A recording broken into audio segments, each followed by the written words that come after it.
Yebo, njengoba umbona nje usisi wesonto nguyena wesigameko asazi ungenwe yini ekhetha ukuyaphakela endlini yesonto. Ezisematheni zithi abantu babuthene manje endaweni yesigameko endlini yenkosi. Abantu bonke bazibuza umbuzo owodwa ukuthi kathi imizwa bani le enze bakhetha ukuphakulelana endlini yenkosi. Abanye babuye bathi kathi manje bekungani bengasangeni ngaphakathi kwendlini yenkosi bekhetha ukwenzela ebondeni.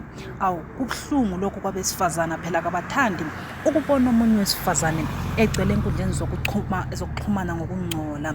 Obonakala sesithombeni ngusisi we-maintenance nguye phela umaqopha le video bona benganakile besachaya kujulele. Kubuhlungu lokho kwenzakeleyo. Lani phela yekelani kuba posta kakhulu selifuna bazibulale yini? Selifuna bazibulale? Ngithi selifuna bazibulale yini?